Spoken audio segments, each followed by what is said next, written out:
Morning.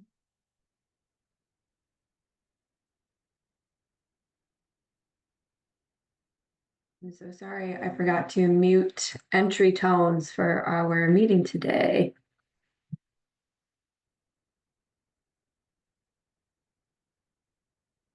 See if I can figure that out real quick.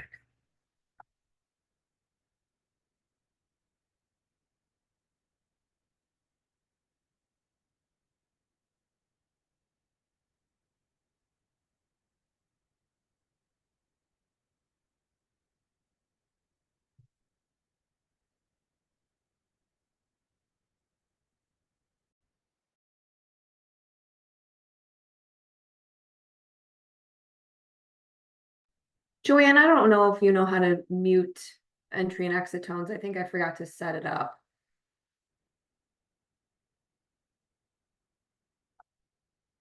Did not have coffee when I transferred this meeting over. Apologies, everybody.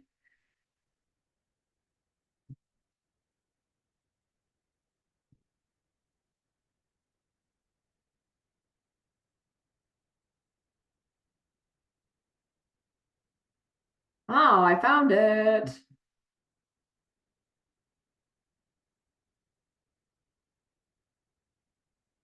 Maybe not.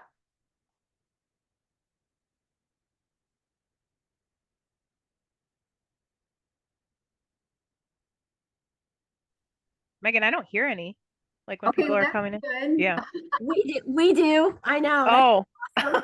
Got like all sorts of things going on. Because I had to move the Zoom to a different account just because everything's messing up with my personal Zoom. And so now I get dings when somebody's in the waiting room. I think I just figured out how to remove, yep, I did remove the sound when somebody joined. So we got there. It took a minute, but it's all right.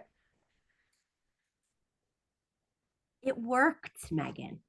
It worked. I should go play the lottery.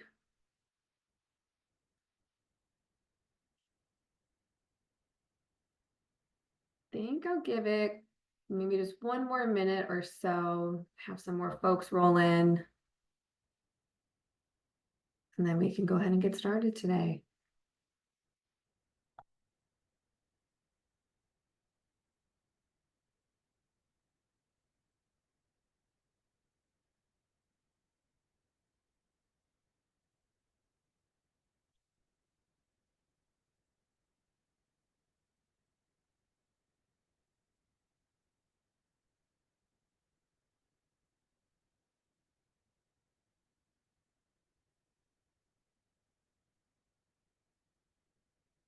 Seeing our numbers increase, awesome.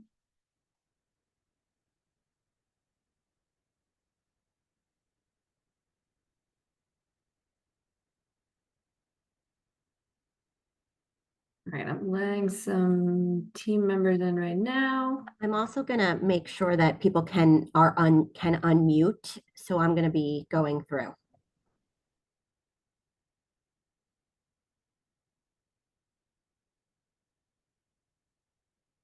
It's just been a week of new things for me. New Zoom account. My son started school this week. I had to figure out the drop off pickup line. We're figuring out all the important things. All right, I think our numbers have stabilized a little bit.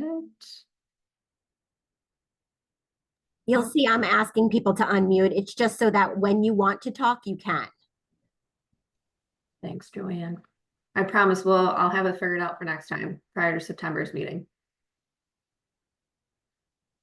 All right, I see it is 10:03. So thank you for taking time out of your busy schedules. I know that August always seems like such a crazy busy month between back to school time, and I think we kind of finally realized that, summer's coming to an end and we jam pack our schedules and our work lives and our personal lives with all the things going on to squeeze in with a little bit of probably nice weather that we have left. I don't even want to mention the 4-letter word that starts with S of like the weather changing, because I'm sure it'll be here before we know it. So appreciate you all coming to our tier 3 meeting today. First and foremost, you will see that the invite did change from me. This is Megan Gibbs to MyHin engagement. So I was having a lot of issues sending out the Zoom invite from my own calendar. So it should be more of a streamlined process for you all now, using the engagement calendar that we have. And then we also set it up a little bit differently where we can utilize things like polls and Q&A sessions. And so if you know anybody on your team that did not receive the invite from our new MyHin engagement host, please let me or Joanne know, or your account manager. We can make sure that they are added. With that, I have also sent the invite out, I think it was late yesterday, for September's meeting. And if my memory is correct, I think it was September 26th is the next meeting. And then we only have one more meeting in October. I have not sent the October meeting invite quite yet. I wanted to make sure that I worked through all of the kinks with the new invite. So again, if nobody received, or if members of your team didn't receive the September meeting, please let me know and we can make sure that they are on our list. So we do have a jam-packed agenda today, but mostly regarding our topic of the upcoming migration.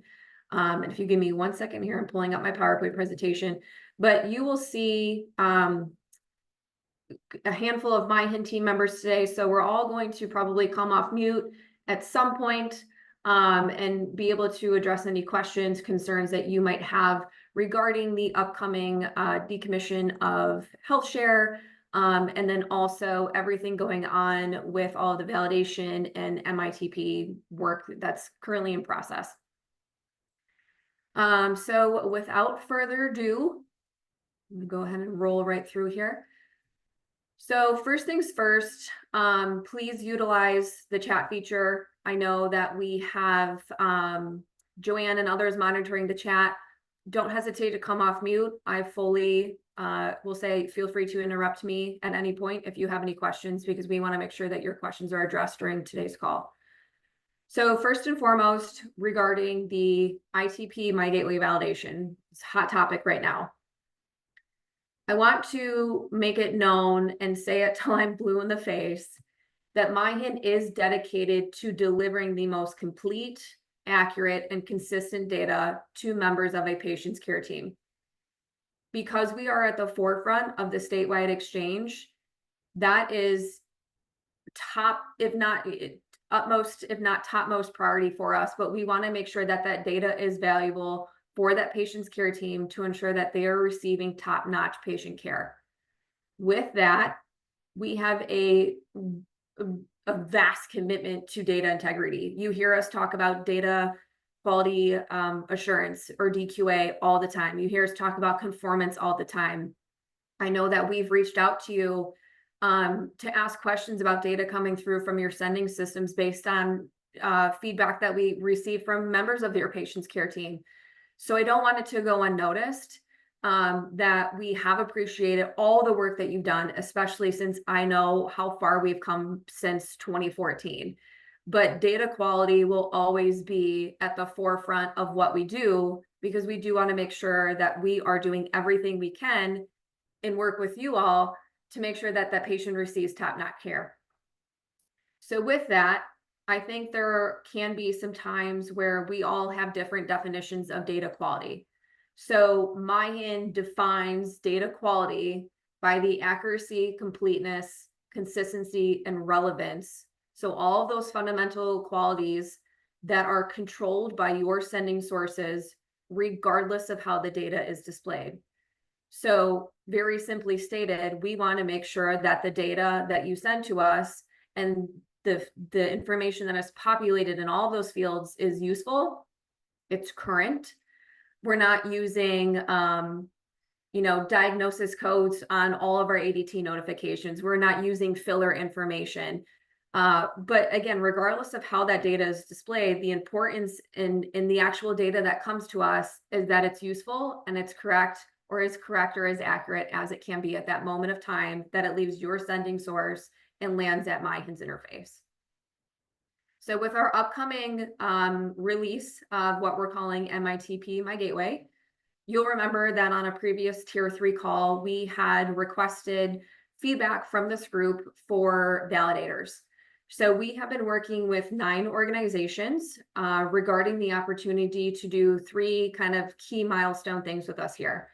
So the first one is confirming that your data from your sending sources is not only transmitting to MyHIN correctly, but it's also being displayed accurately within our new My Gateway longitudinal record user interface. So you're really focusing on how that data is being displayed from a UI level. With that, we also have this group validating relevant data points, making sure that they are correctly populated and sourced from the right part of the original messages from your systems, right? So, making sure that if you're putting the first name and last name in a specific section of your messages rolling through, we're seeing that on the same thing on our side. We want to make sure there's none of that wonkiness that can happen sometimes when messages are transmitted from one system to another. And then last but not least, we want to ensure that your data is consistent with your source system, which can prevent any conflicts or discrepancies, because again, we don't want to cause any mishaps for patient care. So all of that work is currently happening right now. It's been quite a process, but it's happening. And this is something that, MyHIN has put forth to you all to make sure that we are ready for this deployment. And that, again, the user interface is appearing as how it should when organizations are viewing data that come from your source systems. So with that, there are some key things to keep in mind from pre-production validation to when we have the MITP My Gateway enter into that production status. So I'm going to leave these line by line, but because I'm going to add to them and I want to make sure that we really do focus on what is being presented to you all today. And again, come off mute, put in the chat if you have any questions. But the network data feeds that are currently flowing into our legacy systems will be transitioned to the production environment on September 9th.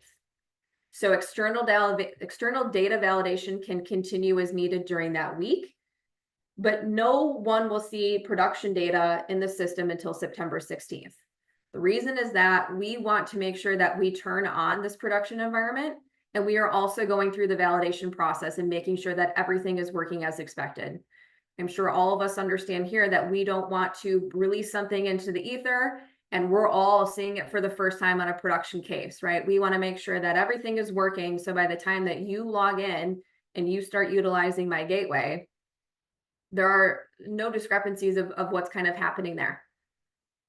Amy, yes. So if we're getting access to this on September 9th, and is this just limited to ADT at this point? No one's getting access, no externals are getting access to the production environment on September 9th.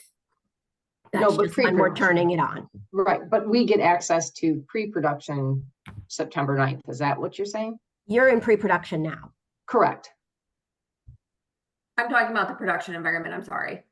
Okay. So we have 3, we just got access. So it was down the beginning of part, it wasn't quite working, functioning. I thought we had 3 weeks before it was going to be released to anybody to give us time to review the data that's going. And then is that I was going to touch on that, but I think obviously we can address your question now.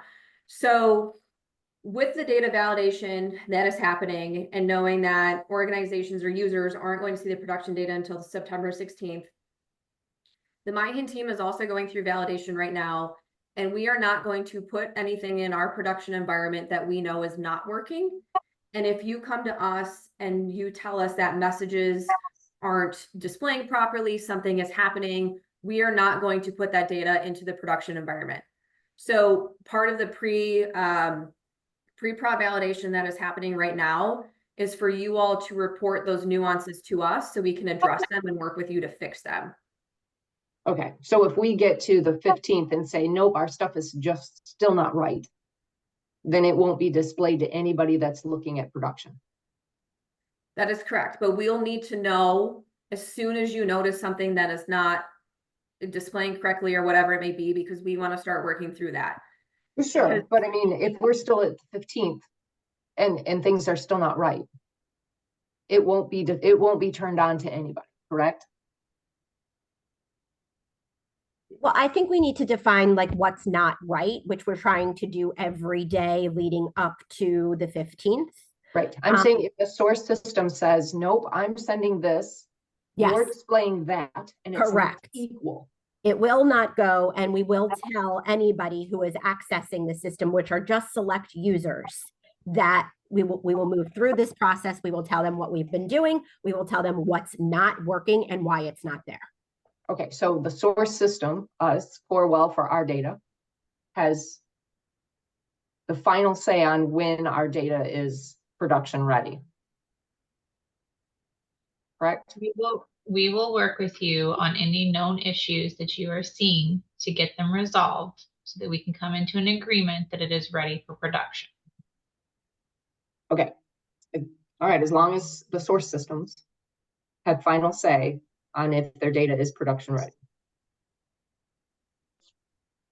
As we did when it went live way back when, right? That was the same setup. We came to a mutual agreement that whether it's, well, that's the best we're going to get it, and we mutually agree, or, you know, we'll turn it off if it's not ready. And Yeah. Sean from Michigan Medicine, I agree. Because I mean, I think what it sounds like you guys are really making this complicated. I think give us 3 weeks of validation, have us give you our go, no go decision, our approval, then load the data. I feel like you're loading the data while we're in the middle of validation. Then we find issues. It's like it's creating additional, possibly a lot of more work than needed if we just get the 3 weeks you promised us. And then load the data. It just seems like you're putting yourselves too with this approach just to meet these deadlines that you've created. Add another month to this. I feel like this is all being rushed just to meet these dates. And I mean, we're pretty much crippled with the validation window that we have now with the holiday weekend. This doesn't make sense. Amy's right, I agree, but I think like you got to give us the 3 weeks that you originally told us. And that was 3 weeks when we were under the impression that everything's turned on day one. The last conversation that I was part of, and maybe it's changed, is that it's almost like an incremental add. So you're going to add ADT first and then lab and then whatever comes down the road. And, you know, after, you know, prior to any add, that day one, we get 3 weeks past that to validate your data, our data. Because I am not okay in having our data, which goes out many different places, and this is just one, where it's, you know, this is duplicative data going out to most people. And if it's not an exact duplicate and it's not accurate, I am not okay with displaying it.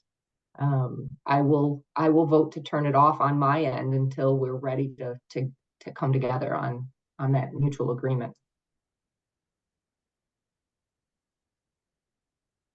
And my hint is validating the data at the same time as well. And so like I said, we're not putting any data that has concerns from our side into the production environment. And then we will have to maintain full transparency with our network for data that will not be available, because I know that we will receive questions from externals saying, why don't I see such and such data in the source system? So we will work with you on that. We want to make sure that we also keep I don't want to say like hard timelines, but timelines in mind that we want to get this resolved. I don't want to also say as soon as possible, but as soon as possible to make sure that the members of the patient's care team will have access to the data. So while you're doing your validation, we're also doing our validation. And then if something does, you know, it does arise and you recognize that, we want to be notified immediately so we can start working with you towards the resolution. No, and I appreciate that. And, you know, you know, again, this tool has been around for years and years, and now there's other tools that are available to users to get the same data.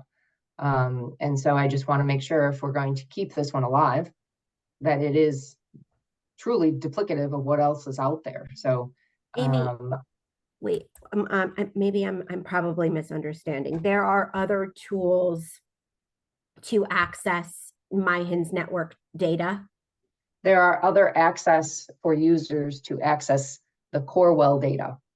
And that can be provided if needed, if this isn't going to meet their needs of accuracy and everything else. So just putting that out there, we want to make sure that if we're going to be using this tool, that it is truly a reflection of our data. And I'm sure every hospital feels the same way, or source system, hospital or otherwise.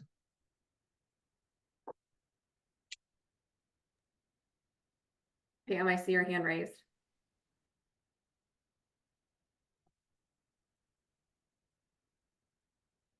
Yep. I'm trying to validate. I do have tickets in, but I'm not seeing any of our lab radiology or cardiology results in the system.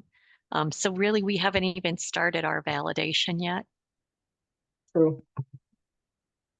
So is MyHIN seeing something separate from what we're seeing in pre-production, that they're doing some different validation, or how are they doing it maybe? I think there's a slide in here that probably goes into the specifics of you're talking about regarding like the radiology messages and transcriptions. I'm trying to see if I see Dennis on here. Dennis or Adam, I don't know if you have more that you can potentially share about the validation process. I'm not involved. I just know that it's happening. It's been happening, and it's an extensive process. But I'm not sure if there's anything else that we can share that might help address Pam's question.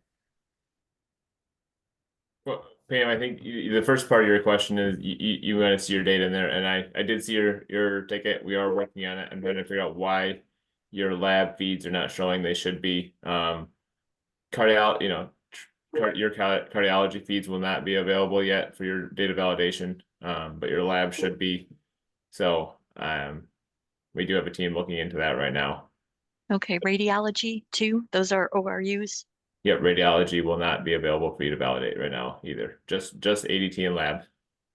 When will we get that ability to validate? Because of course we would want all of our feeds to be turned on at the same time.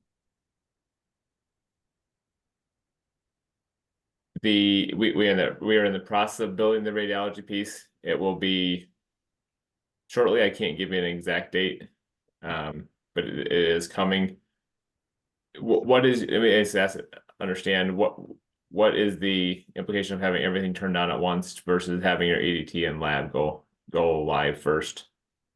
Well, doesn't it start with day 0 when we turn it on?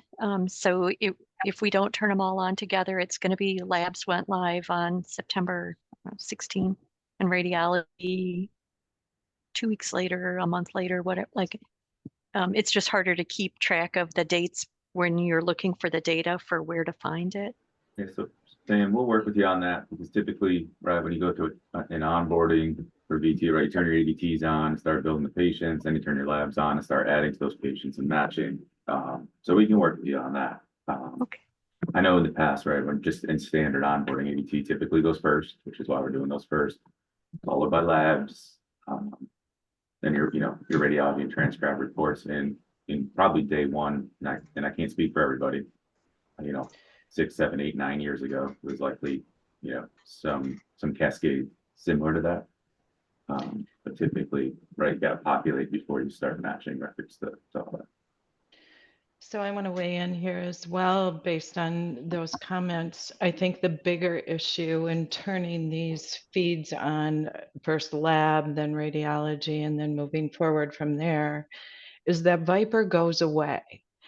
And that is an impact to the healthcare organizations. I mean, you're working through this process that seems to be riddled with issues. We've had clinical people that have attempted to test and are really struggling. I'm really concerned with this flip to My Gateway. Just want to weigh in here. Yeah, I agree with you, Karen. Based on our initial testing from our data integrity teams, it's the same feedback. And with the 2 training sessions, discussing what was available, what's available, what's not available, and what will be available later means additional testing again later. if we even have an opportunity to test radiology after the switch is flipped, it just seems like this really very staggered approach to a tool that in 2018 was a nice to have tool, but now in 2024, it's an essential critical tool for our users. Now we're basically hitting the reset button and, saying, just like before, we'll make Viper great over time, we'll adjust things. That would have worked fine in 2018, but not in 2024. Too many departments have built processes and routines. They've budgeted for a tool like this, knowing that it's there for them to use. Now, all of a sudden, we're going to yank this out and give them something that is almost, bare bones, building up from the ground, going from the ground up. And now they have basically readjust everything again. They'll have to hit their reset buttons for what they do. And that's just a major impact for our community. And I have 3,000 plus users. And I have critical departments like cancer reg and transplant. They're panicking. They don't know what they're going to do because this massive change to the system. So I just think you guys really have to factor this in. This is not 2018. Your user base, it's changed from back then. Correct. I agree. And to Amy's point about finding other tools, I can tell you they are not going to utilize this tool. If it's not put together, it's not accurate, it's not easy to use. They are used to the Viper quick look. I can get my data immediately from all these other organizations. This MyHIN tool has been a failure since day one, and I am really concerned. So if everything's not going to be ready day one, we're going to have access then to both tools so that we can get our ADT and labs in one, and then go back and look for radiology and transcription in the other. Is that the workflow that MyHIN is suggesting for our users? HealthShare will be officially decommissioned on September 30th. Okay. So after September 30th, there will not be anyone that can access Viper, Inbox, or the results viewer as part of that.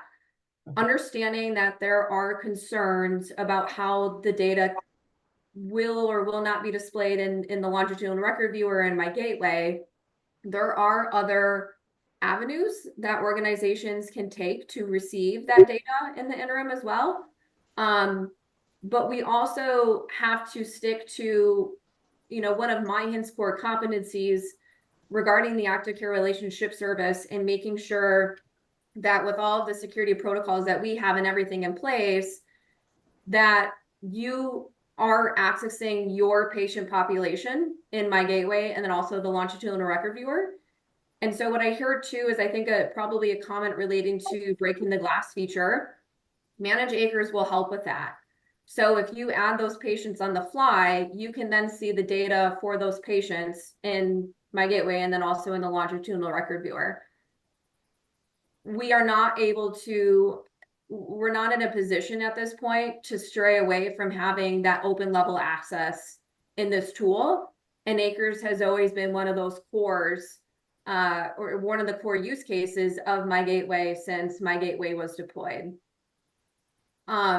So keep that in mind too, that, we have been communicating this change, and we know that Viper will have reached its decommission point. I think we have been communicating this for a year. So we've really been trying to set your organizations up to start having those conversations and figuring out what this will mean going forward in the future. Okay. Hey, Must have missed some communications because I don't remember a conversation of data not being there on go live date. No. So it's probably me. I'm sure I missed something along the way. No, but... you didn't miss anything. No. You didn't. This is new. The grid that Adam showed back in April, it did kind of allude to there were some gaps. I know Adam can speak to that because he addressed a couple gaps on there, but the radiology made more sense after the training sessions that it wouldn't be ready. So that's where I kind of like, so real quick question before I get into the next one. Megan, I don't know if your slide or the previous slide got into as we discussed this. So at September 9th, the feeds flip over to the prod system. Did we say that the existing, GLHC will still get, are you going to run dual data feeds until September 30th, or is September 9th it? I guess that's what I'm wondering is, Yeah, does they'll the run. spigot No, end? Sean, dual. we'll split them. They'll populate both Okay. in that short term. Okay, because I got a little confused with one of Joanne's emails. Seemed like maybe it was just going to be a complete cutoff line on September 9th and everything goes to the new systems. But Adam, like I know I discussed this with you before about day one expectations for data, month one expectations for data, and you answer some of those questions, but I don't know if you want to share with the group just the expectations, because back in April, March, it was you'll get your 90 days, and CCDs you'll get to 2021, and I guess that's why I want to make sure everybody, it's clear that everybody has absorbed that. Not just will there be maybe some actual gaps, say like radiology on day one, but that the look back data itself is really no longer. I mean, you mentioned backloading CCDs, but we just factor that out. Any ADTs really, there's not going to be any of that legacy, right? Until from September 9th forward when the feeds are turned on, correct? So maybe you want to get into that, and that you might even have, there you go, some slides that get into these expectations. Thank you. Yeah, one thing to keep in mind, I think this is a huge win for this new platform. Is Legacy Viper takes a CCD and it doesn't parse it, right? It keeps it in, and it's a big blob there.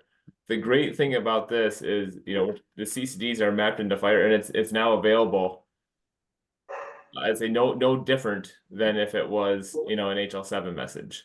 So the data points that are in a CCD, will also help populate the longitudinal record, which will be a huge win for everyone. And we will have that 90 days will still be backloaded for. I want to have my chart up, make sure I. So the 90 days window did not change, Sean, on the labs. We will have a backload piece there, and but the radiology, we did adjust the radiology and transcription. So okay, because actually you said 6 months for lab actually. Sorry, I don't have my document right in front of me. It was 6. Yeah, you had 6 months on there, so it's and the mappings. So I'm guessing Adam too, because this will maybe make us feel a little bit better about is. I mean, you have the ADT data versus the CCD data, and I don't know enough about CCDs to say, is the CCD data rich enough that basically can fulfill what we send on HL7? And if so, are you mapping like everything? So everything that we send on HL7s for lab, that the CCD information for lab is all mapped the same as well. I guess that too. I'm just thinking, are there still going to be mapping gaps? Because I think we did encounter some gaps already with when the training, I think, from source systems off the CCDs.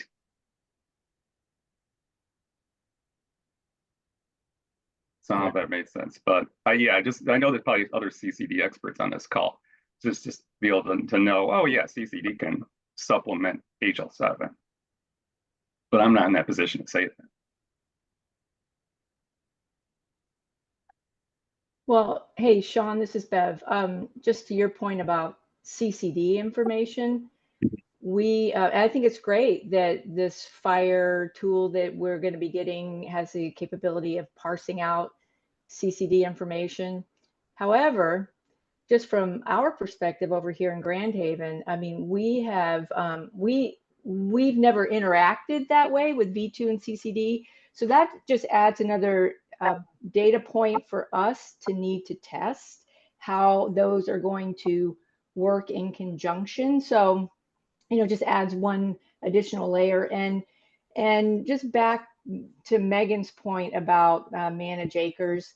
So I get what you're saying. If we don't, and that's why we have gone down the route of getting a real-time acres feed established, because our users don't have the time really. And I know you hear this all the time, nobody's got the time, but they don't really have the time to stop and load a patient on the fly, especially like when they're coming into the emergency department. So we've opted to do real-time acres, which will, of course, we don't then need to add them on the fly. However, in the meantime, I just got 12 minutes before the start of this call, the okay to start testing. We haven't even been able to start testing because our real-time acres feed wasn't populating the longitudinal record correctly. There's been delay after delay after delay. I can't even add a patient through Manage Acres because there's some configuration issues there. So just to add to everyone else's kind of frustration on not only the shortened testing time, it feels like, but just the inability to kind of get going.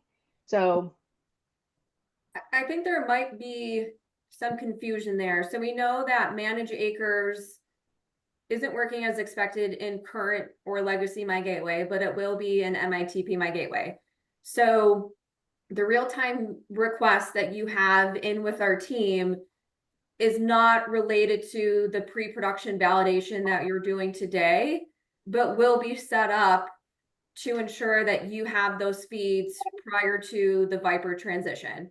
So with real-time acres, that is another avenue that we can take for your sites. All of the hospitals have real-time feeds established, and we can provision My Gateway access based on those as well. And if you only want to say, you know, James Smith should only have access to 2 of my 10 hospitals, that's something that we can do. But the real-time acres onboarding that you're going through right now, Bev, is not what's the word I'm looking for, connected to the pre-production validation that you're doing today. okay, so hold on. Are you now telling me that every test patient I send across to test the new longitudinal record, I have to add them through Manage Acres? No, that's not the case, Bev. I know we have been troubleshooting your issue with real-time acres in the background. I know you had a call with Alan yesterday to work through that, and there's more discussion this morning trying to get you up and running and working. So, yes, no, if you have an ADT feed on, that will automatically populate your ITP real-time acres feed. The Manage Acres is only for you know, if you need to add someone that didn't hit that feed. So that is the way it's supposed to work, Bev. We are working to get you there. We've been Okay, and I just want to mention to Pam, if you're not seeing some of your data, it may be that that is an issue. That could be part of, maybe that's part of the problem too. Maybe the other Trinity feeds aren't populating or getting to the new viewer as you would expect. So, but you got to put in a ticket. So I did. I've actually, I put it in on Monday, and then I did another one again today just to make sure they're not being lost. So thank you. And yeah, we can check that too. But I am seeing the ADT. I'm just not on my list. I'm just not seeing any results at all. But Yeah, same we can for check us, into just ADT sporadically. Yep. Yeah, it's not even all of them. So if that's the case, should we really just be testing ADT right now? I mean, if we're not seeing anything else, it seems like that's kind of the general consensus. We're only seeing ADTs. I just have to weigh in with a comment here. I've never been involved in a rollout of a major change like this where it's not completely built and ready for testing for all organizations. And I'm struggling because we have key individuals in our staff that are trying to test something that's not even done. And I don't think that's fair for the organizations, the healthcare organizations, to really put this out there for them when it's not ready to go. I have key clinical individuals who are taking away from their day-to-day work that are trying to even work through this. And it is not the right thing to do. We have not encountered this with any of our projects, and Yeah, very I agree with frustrating. Karen. I agree. And I think maybe what frustrates me, and I know I know I've been beating up on Adam a lot lately on this stuff in particular, is because I've worked for past EMR vendors, and if we tried to do this to our customers, they would just shut it all down and rip up the contract. Yep. And Absolutely. I Yep, just like, agreed. wow, I never realized that like a vendor could have this much power over their customers. Right. Yeah, this is being, if this were a hospital project, this would be being rushed and we wouldn't go ahead with it. What's the reason for Viper going away on September 30th? Is there a licensing issue that you need to stop supporting it by the 30th? Or I'm curious, where did you come up with that date?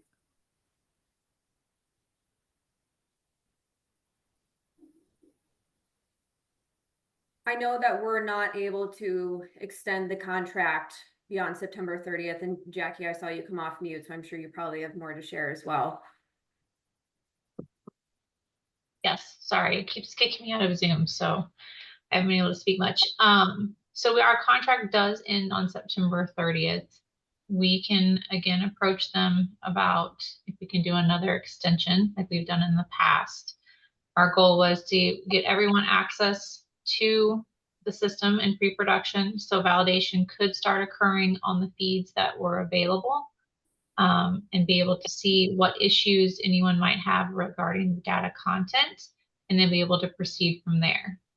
So, I mean, we just, back to what Megan was saying at the beginning, the rest of the team has been saying, we want to continue to work with each of you to make sure that no data is missing, that you are seeing the data that you're expecting. The labs should also be there. So if you're not seeing your labs, we need to, get a ticket filed so that we can see what is happening with your lab messages that are flowing in through test, to be able to see why you're not seeing them in my gateway, and work through each of these issues individually so that everyone can continue with their validation. But I mean, September 30th is the target, but I mean, we have to see how this goes as well. Who's the contract with that expires on the 30th? InterSystems. So Jackie, thank you for sharing that. That is very forthcoming, and I do appreciate that. I am a little bit concerned that previously on this meeting, it was mentioned that MyHin is also doing compares and testing and validation along with us on our data, everyone's data. They are. And They've been actively validating. Right. And so when I hear comments that we say our labs are missing or data is not showing, and it seems to be a surprise with MyHin group, that's a little bit disturbing for me to say, okay, you tell me you're doing this as well along with us. What we're reporting shouldn't be surprising if we're validating, point A to point B. You see the same things that we're sending. You have Viper, we have Viper. We're sending these test items. It's going to both places. Test Viper is going to pre-prod. Same for same, like for like from the same exact source. And then we're hearing that, oh, we didn't know that your labs were missing. It's just a little unnerving, really, when we hear that, when I hear that. I don't want to. Right, and I think you're misunderstanding what I'm saying. We're seeing your labs, so if you're not, we need to work with you to make sure that we enable your view so that you can see them as well. Got it. Thank you. And what I tell you, this is Dennis. It goes one of Sean's comments earlier. So Sean, I think about CCDAs. CCD information is going to be parsed into the fire repository based on the US Core 5.01 implementation guide. The HL7 V2 data is parsed into the fire repository. The exercise is the UI mapping, right? It's taking fire repository field.x and just mapping it to patient name or what those are.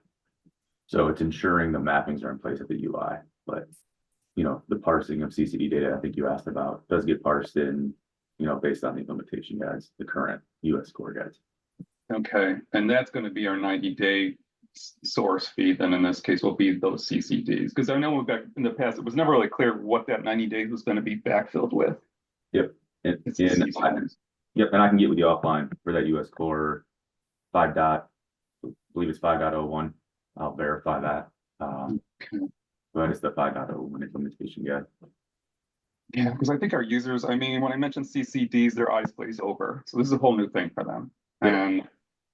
And Care Everywhere, I think takes the CCD and puts in a clinical summary, and there's things that are mapped to make those, ugly data sources make sense. Right. So I'm saying, you're doing all the same things. Yep. On your end with the CCDs. It's just like, I get it. You guys are going to build a really good future. It's just, it's going to take a while to get there. It's just going to be really painful for the next year with this process. At least, it's just, yeah, it's a shame. I understand the contracts, things end and you have to renegotiate, and they'll probably ask for more money or be difficult about it. But I just think the best route is to give this more time for us, because this is very, very rocky, and we're going to have a lot of tickets opened on our end. And I'm half thinking maybe I'll just tell the users, take your data issues and email help@myhen.org and have them open tickets with you guys. I mean, because that's what's going to happen. We're going to get flooded with tickets, and we're going to have canned responses say it's due to this, it's due to that, and at a certain point, it's going to be a lot of rejection of the product in the long term. So we have a great product, but a lot of users are going to walk away from it and not realize it's going to be good when things stabilize and the CCDs actually backfill and provide that more data-rich environment and the FHIR capabilities. I think it's just a shame. It's like, you're onto something good. It's just, I think people are going to reject it, and you're going to be truly starting from scratch with a lot less users. Yeah, understood. I didn't want to gloss over the conversation, just kind of carry forward. I didn't want to gloss over your CCD question about what the data goes in. Yeah, I appreciate that. Thank you. Because I'm going to, CCDs are going to be the new world, and that's part of our new communications too. And, as you all know, there's a lot of overlap in CCD data, right? Like there's an allergy segment in an ADT, but there's also allergies in a CCD. And from your analysis, have you seen disparities between sending systems? I mean, is it pretty much consistent, or can one system just their CCDs be a different, not say different structure, but lack of data? Like they have to do things correctly on their end, correct? I have to get with the team doing the validation. I don't have that in front of me, Sean, so we can. Okay, understood. Because I was curious about, what are you doing with the CCD? Sharing some of that process with us is probably help smooth things over. Because when you say you're doing all this in the background, it's like, what does that mean? How are you doing this? And are you, because I know, Adam, you said, well, we'll know after go live with the CCDs how much that can help backfill a lot of that legacy data that are are users that really rely on that legacy information from year or 2, 3 years ago. Maybe the CCDs will help, but we won't know until after go live. So I'm assuming you have done some of this experimentation, in the development systems to see, we've had some success. Some CCD will get us to this point. It's that kind of raw data analysis that would be helpful for us. Yeah. And let me take that back and see if we can do the checkbox of, and I'll use you this together, right? Sean sends an ADT that includes allergies and immunizations. I don't know if you do. Oh, the CCD does too. Check. So that would be, because it's just, we get broad statement, this will go work this way, and that's, I want to trust you, but the way this has been going lately, it's pretty hard to trust. Let me take that one. I'll need a few days there to, maybe a little longer than a few days, track that down, get something in the works. But like I said, there's a lot of overlap, right? Labs come through in an ORU, but there are also a lab and results section in CCDs. Right. And that, because that'll help us too down the road, is understanding when there is data gaps, does it do because the CCD isn't sending this, especially from a particular source system versus how it used to work with HL7. Yeah, I believe there's something, and don't quote me, I'm not super technical behind the scenes, right? But something like the history and physicals, those transcribed discharge reports that there's sections in CCDs for those. I believe, don't quote me. So let me take that back, Sean and the team, and maybe we come up with a little grid that does the some of the key things. Obviously, not every field, right? Because a lot of data, as you guys know, and some other things, but maybe some of the key core mapping items. Okay. Thanks, Dennis. In the interest of time, I just want to make sure, because I think we only have 10 minutes left. I want to get through some of these slides because there is some important detail on here as well. So Apologies for cutting in here, but we kind of discussed it earlier as it pertains to radiology data. That is internally being validated right now and worked on, but will not be available at the time of go live of September 30th. And we're planning for that data to be available shortly after. And that is also the case for the transcription or your MDM feeds as well. We also want to call out the single sign-on for phase 1. So we know that, and I've seen it in the chat too, some Viper users have the ability to see data from systems. They can see data from other organizations, and their own health systems or hospitals are filtered out from that view. That is not going to be the case right away when we do have users start using the new longitudinal record viewer. That is something that we have talked about at one of the previous tier 3 conversations, and we asked the question, which we did hear, that everybody wants the ability to filter beyond, filter out basically seeing data from your own system. So that is a future enhancement that is being discussed right now. We want to make sure that all of the feeds and everything else are migrated to ITP first, and then we can start working through some of those enhancements at a later date. Additionally, with the upcoming deadlines for the MITP My Gateway go live for September 9th, kind of referenced earlier too, but our teams will be validating, your teams will still be validating. Users won't see production data until September 16th. Now, granted, if you recognize that there are discrepancies in your data, again, please work with us as soon as possible. We'll make sure to get through that with you. And if that time comes that, we don't display your data in production environment, then that's what's going to happen, but we'll continue to work with you through that. And I also have seen a lot of questions regarding user guides and documentation. We do have a all-encompassing My Gateway user guide document that is being finalized right now.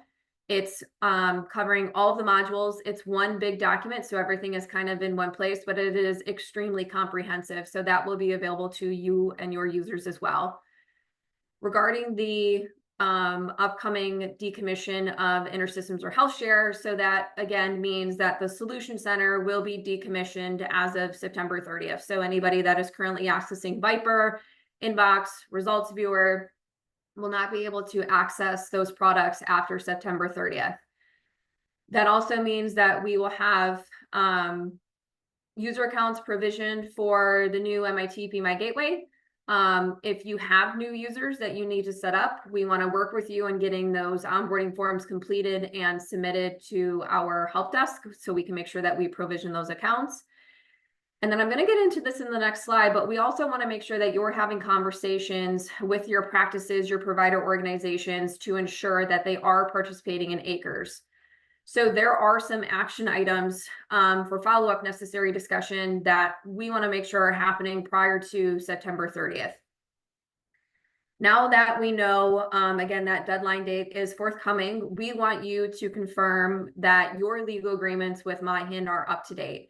And kind of, working through like the third bullet point, actually fourth bullet point there, I think, is that if your provider organizations will legally cover practices that are part of your provider organizations, we need to know that. The reason we need to know that is because we want to make sure that we are not duplicating efforts. We are not making it harder on your practices to work with MyHIN. But if we see a request come in and we know that Practice ABC Internal Medicine is affiliated with one of your provider organizations and subsequently legally covered by them, it makes the process much easier. So we want to know, again, we want to know that ahead of time. With that, we also know that some of your provider organizations submit ACRES files to MyHIN. We do offer the ability for your practices or your users at your practices to utilize that master provider organization file. What that means is if you have practices that are currently using Viper today, they do not wish to submit their own ACRES file, which is very okay. and they can access or utilize My Gateway and subsequently the longitudinal record viewer from your master acres file, let us know. We also can take it one step further and say Jane, John, and Sally from practice A should only have access to these specific practices within that acres file. So it does not mean that your practice users can see everything. We have the ability to add those filters in there. All of that is done on the back end, but again, we need to be notified of that. So key things here is to remember that if you have organizations that operate under another entity, but again, you will legally cover them, we need an attestation or an affiliate declaration form completed and returned to us. With that, again, if your practices can utilize your provider organization's master acres file, let us know. Let us know by completing the acres management and declaration form, which all these forms will be sent after the meeting today. We'll also include a My Gateway onboarding form for your ease. And there is an appendix in that form where, again, you can know Jane, John, and Sally should have access to these specific practices within this all-encompassing acres file. So we have that ability for you. Your practices don't have to submit their own acres files. Again, we can make it as seamless as possible from that perspective as well. And then also, if you have organizations that don't have users currently using My Gateway and you're planning for them to use My Gateway, kind of in line with everything else, we do want to make sure that we receive the onboarding form so we know which users need to have a My Gateway license created, but then also which modules they should have access to. So all of this, again, will be shared following our meeting today. We'll make sure to send you all the forms. If you have any questions on the forms themselves, how to fill out the forms, or if you want to chat further about what each of the form means, especially for your practices accessing those master acres files, please do not hesitate to reach out. We would be more than happy to have those conversations with you all. But also, big key thing here that I should have mentioned in the beginning is any of your practices, your users that are currently using Viper today need to be participating in acres one way or another to access My Gateway or the longitudinal record viewer in the future, because we tie that user's access back to an active care relationship data source. So this is where you can also come to us and say, Jane, John, and Sally need access to my real-time feeds. Great, we can do that. Tell us which ones. We can also say that Jane should have access to 3 of my 10 real-time feeds, where John should have access to everything. We can do that for you. Your organizations aren't, again, required to submit their acres file. They can use an existing master organization acres file. They can utilize real-time acres. They can also use manage acres in the new My Gateway, or they can do both. So there is some value in using manage acres to catch those patients that come into your hospitals and health systems in between, your provider organization submitting those acres files to MyHIN. So we have all sorts of options here regarding acres participation, which again, if you have questions on how any of that works, please reach out to myself, Joanne, Stephanie, Brian, Rick. Like, we're all here to support any questions that you might have in ensuring that your users are going to be able to utilize the new My Gateway, subsequently longitudinal record viewer. So I know that there was a lot of information covered, and I see that we have 3 minutes left. So I'm just going to stop sharing, see if there are any remaining questions on the last couple of slides that I have presented or in general.